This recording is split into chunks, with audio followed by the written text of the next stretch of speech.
Hi guys, welcome back to my channel. My name is Quesadiyah, aka Quesadiyah, and today's video is the third video in my urban planning series, and I'm going to talk about the process of applying to urban planning grad school programs. So if you haven't seen my previous videos, I did my master's in urban planning at the London School of Economics, and in this video we're going to talk about how to choose different urban planning grad school programs to apply to, how to write a personal statement, the GRE, getting those letters of recommendation, and ultimately choosing a grad school program that is right for you. So if you are in the beginning stages of applying to grad school or just casually thinking about it and want to learn more, then please keep watching. And if you enjoy this video, make sure to like, comment, and subscribe, and tell a friend to tell a friend. So without further ado, let's get right into it. It's a certified hood classic. If you watch my other urban planning themed videos, you probably know this already, but I had committed to the idea of going to grad school after I graduated from undergrad. I felt kind of burnt out after undergrad and didn't want to go right into a grad school program, so I took a year off. And during that year, I got a part-time job. So during the day I was working, and then in the evenings, I would come home and prepare for grad school, apply to different programs, first research different programs, then apply and study for the GRE and do those things.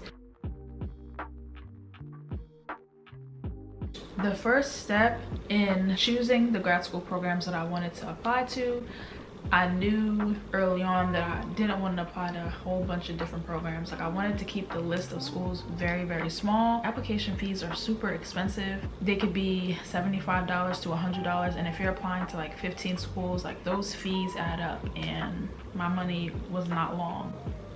So I'm like, okay, just for that reason alone, I'm going to stick to 5 schools max. So I started out with a list of schools that I was considering. I came up with this list based off of 2 things. I wasn't really sure what I wanted my focus within urban planning to be yet. I was thinking maybe like housing and community development.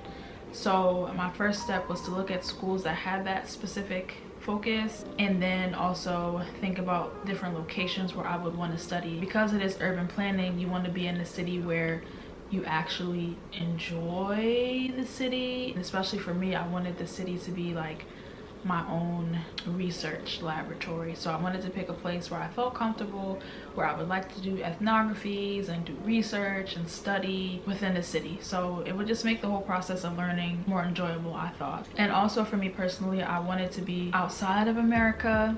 So I applied to 3 schools that were out of the country and then 2 in America. I also looked at the US News and World Report to see like what were the best ranked urban planning schools in the country. So I applied to Harvard, UPenn, and then 3 international schools. I applied to London School of Economics, which is where I ultimately decided to go. I applied to University College London, Bartlett School of Planning, and University of Toronto. Those were all cities that I could see myself living in. At the time, I lived in Philly already, so it wouldn't be a hard stretch to live in Philly for 2 more years. So once I made the list of those 5 schools that I wanted to apply to, and at that point, I think the 2 London schools were like at the top of my list because I just wanted to be in London, but I didn't really have any super strong preferences outside of that. So after I picked those 5 schools, of course, I went to all of their websites, read about the programs, figured out what it was that I would need to apply. So for programs in the States, you need personal statement, 2 recommendations, the GRE. And then when you visit the websites for these different urban planning programs, a lot of the times you can just have a glimpse at their requirements, see the types of classes that are required, and if they pique your interest, then you kind of know what you're getting into in advance. For example, Penn, I'm on their website now. You can see that they have a core curriculum, so this is something I would definitely advise you to consider in any school that you're looking at. If they have a core curriculum, like those are classes you have to take. So look at those classes. If they seem interesting to you, then proceed. If not, maybe don't proceed, because the core takes up a lot of your time and energy. Trust me, I know. I went to Columbia and the core was brutal. When I first started applying, I made a spreadsheet of the 5 schools that I was applying to, put all the deadlines at the top, and then for each I put the personal statement question. Most of the questions they weren't all identical, but they were fairly similar.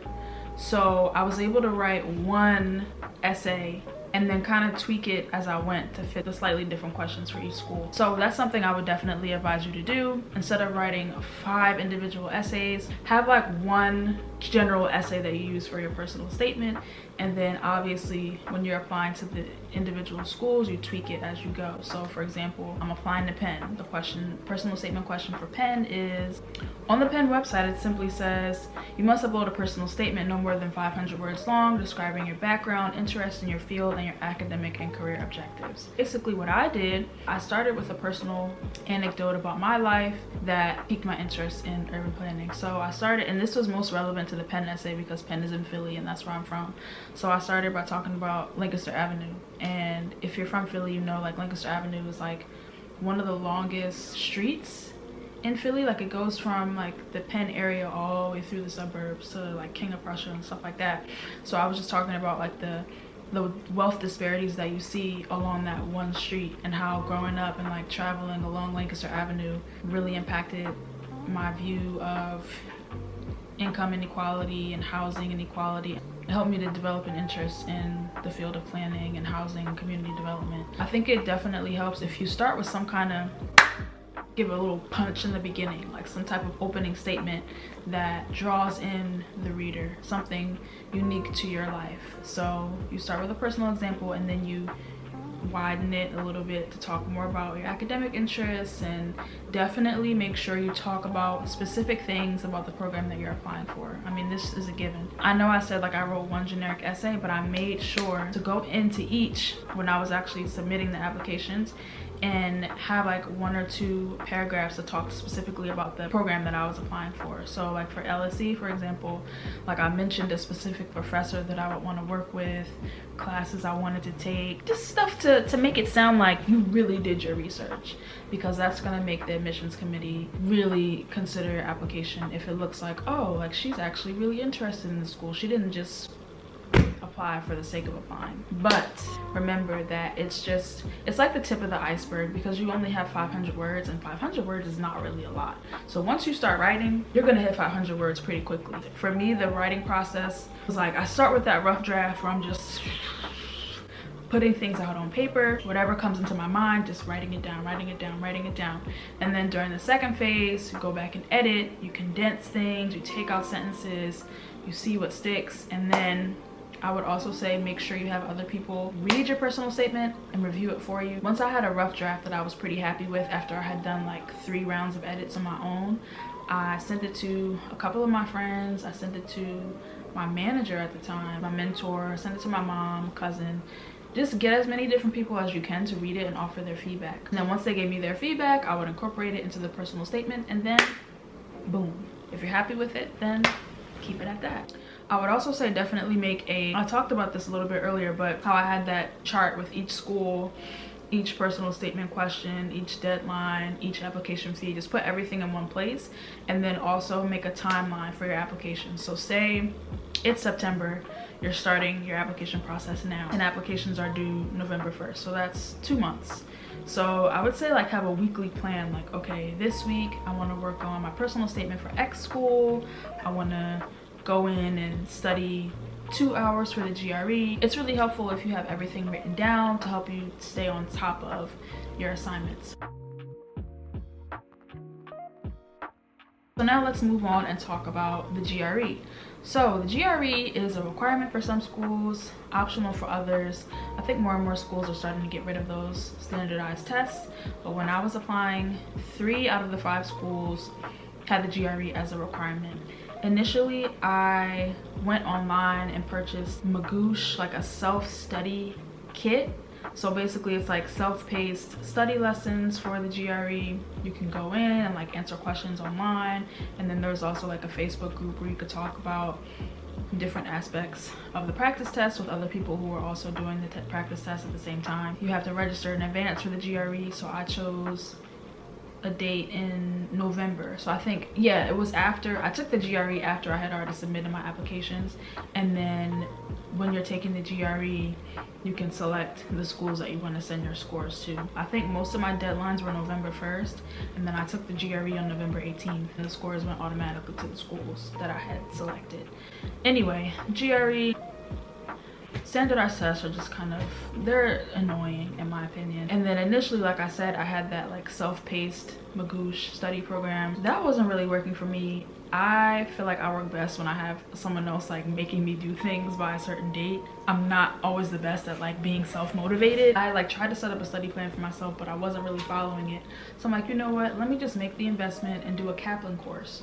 So some of you may know about Kaplan. Kaplan has a lot of different study materials, resources online, but they also have an in-person class. I don't know how this is gonna work now that, you know, COVID has hit everything pretty hard, but at the time I registered for a Kaplan course and it was in person twice a week. So we would have homework before the course and we would come in, ask our questions to the teacher, and he would just like give us tips, walk us through different aspects of the test using the Kaplan methods. And the thing about Kaplan is like, if you don't get a higher score than you did pre the Kaplan course, then I think they refund you your money or something like that. We met 2 days a week for about 2 hours, I want to say, and then every other week we would do a practice test. So we did like 4 practice tests, and the class was over the course of 2 months. They try to time it out based around the GRE test dates.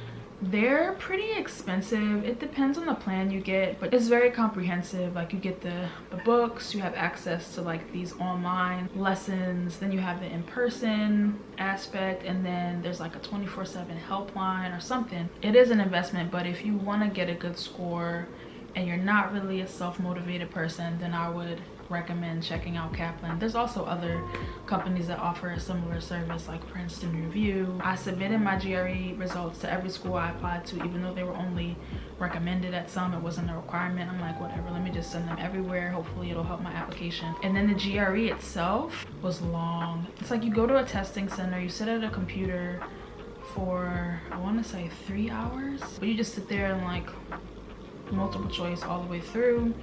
But the thing about the GRE is that you get your score as soon as you submit. You don't have to wait. Like I remember the SATs, you wait for like 3 weeks, 4 weeks until you get your score.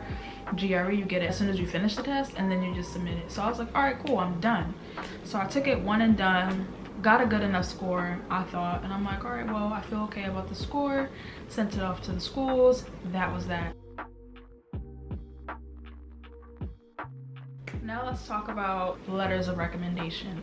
So this was probably the most difficult aspect of applying for me, and it's only because I didn't really have the best relationship with my professors in undergrad.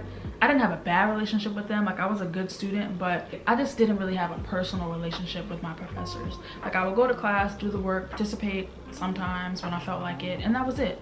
So I wasn't really a standout student for any of the professors, so it was hard for me to figure out who to ask for recommendations. So I would say, don't be like me. Actively participate in your classes. Go out of your way to get to know 1 or 2 professors, so when you are applying to these grad school programs, you can have some professors in your corner that know your work ethic, that can speak to your professional goals, have seen you in the classroom, maybe know a little bit about your leadership style or your work style, and can speak to those aspects of your application. I ended up asking my undergrad thesis advisor because I felt like she knew me pretty well in an academic sense. Like we had worked on my thesis. She saw, you know, that whole process of coming in with an idea and transforming it into a body of work at the end. So I figured that she would be able to write a pretty good recommendation. She didn't really know me well on a personal level, but when I asked her to write the recommendation, I had sent her like my resume and just talked more about what I was looking to get out of an urban planning program. I tried to just give her as much information as possible so she could write a good recommendation for me. And then I also picked the professor that I had for my senior seminar, and for that one, because the class was pretty small, there were only 12 of us in the class, I felt like she knew my work fairly well as a student, and I think I participated in that class more than I did in other classes, because I never really talked in classes. Like I would just come, most of the time I hadn't really done the reading in advance, so I would just be sitting there like, and I just felt kind of awkward asking for recommendations. The fact that you need a recommendation for everything kind of just holds me back from applying. Like I probably would have applied to law school if I had people that I felt like could write me solid recommendations. So I'm saying all this to say, if you're an undergrad now, try to work on those relationships with your professors so you can have people to write you solid recommendations at the end. Both of my recommenders they were like, okay, sure, yeah, like no problem, I'll do it for you. And they just asked me to send a reminder email like 2 weeks before the application was due. So I had reached out like 6 weeks before I was planning to submit my application, and then again like periodically, maybe like 2 weeks later, and then 2 weeks before it was due, just so they had that time. Of course, don't wait to the last minute to ask for a recommendation, because professors are very busy. They have a lot of stuff going on, but it is also a part of their job to write recommendations for students, and they know like recommendations are a requirement for lots of things, and they have to write a lot of recommendations. So don't feel intimidated or scared to ask, because it's what you need, and most of the time they'll be more than happy to write it for you. So far we've gone over picking your schools, we've gone over personal statements, we've gone over the GRE, we've gone over letters of recommendation. What else? If you have that chart, if you've been working on your applications week by week rather than waiting until the last minute, by the time it's the application deadline, you should be cool. You should feel stress-free, you know? Like, this process was a lot easier for me than the process of applying to undergrad. As soon as I felt like I was satisfied with the personal statement, I'm like, all right, I'm gonna just press submit, I'm gonna just send it in. Like I said before, I ended up applying to 5 schools. I feel like the turnaround time was pretty quick, and maybe that's because urban planning is not a super popular field, but I got most of my results within 6 weeks. So I got accepted to Penn. I got rejected at Harvard, which wasn't really shocking. In January, I heard back from the 2 London schools, so I got accepted to UCL, Bartlett, and accepted to LSE. Toronto was weird. Like, I didn't hear anything from them until April, and that was only when I had reached out like, hello, like I never got a decision, like did I get in or not? And then they told me I had been waitlisted, so I'm like, all right, cool. To me, a waitlist is like a rejection, so I'm like, I'm not gonna sit and wait around for Toronto. At that point, I just had those 3 schools to choose from. But the thing about schools outside of the United States, at least in the UK, I don't know about other countries, but in the UK they have what's called a conditional acceptance. So I got a conditional acceptance to both UCL and LSE, and it was like, this acceptance is conditional if you meet this certain GPA requirement. So I ended up contesting the conditional offer because the condition was something I couldn't meet because I had already graduated from undergrad, and I think they were under the impression that I was still in school somehow, even though I clearly indicated on my application that I had graduated. Oh, you know what happened? This is a crazy story. So this is what happened. Let me go off on a tangent for a second. Basically, if you don't know, Columbia has a swim test requirement in order to satisfy your graduation requirements. You have to take a swim test. I don't know how to swim. I never learned. You could either take a swim test or take a semester's worth of swim lessons, and I wasn't trying to do that. If you're black, you know what it's like to have chlorine hitting your scalp, and that whole process. I'm like, I'm not trying to do that every week. So I never took the swim class, and I never took the swim test. So I graduated in May, but I never got my diploma because I never took the swim test. And I thought I'd be able to just get away with it and never have it be addressed, but it was an issue when I was applying to grad schools because LSE and UCL thought I was still enrolled at Columbia. So they were like, oh, this is a conditional offer because we need you to hit X GPA requirement, and then you'll get an unconditional offer. Once I emailed them back and like sent them more documents, they changed it to an unconditional offer. But I also had, in order to actually get my diploma from Columbia, what I had to do after I had already graduated and left campus, I had to take a swim class at Penn. I took a swim class at Penn, and then I had the instructor send an email to the director of athletics at Columbia to let them know I had satisfied that swim requirement. And then they finally released my diploma.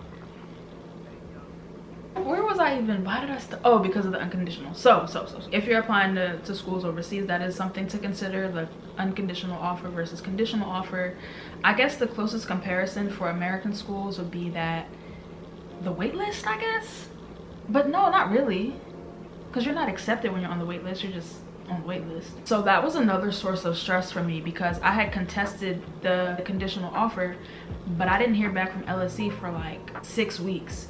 So And LSC was my top choice because of the scholarship program that they had. So they had a special scholarship for American students who wanted to study urban planning. It was a full tuition scholarship. But when it comes to choosing a program, follow your heart. No. So if you have multiple acceptances, congratulations.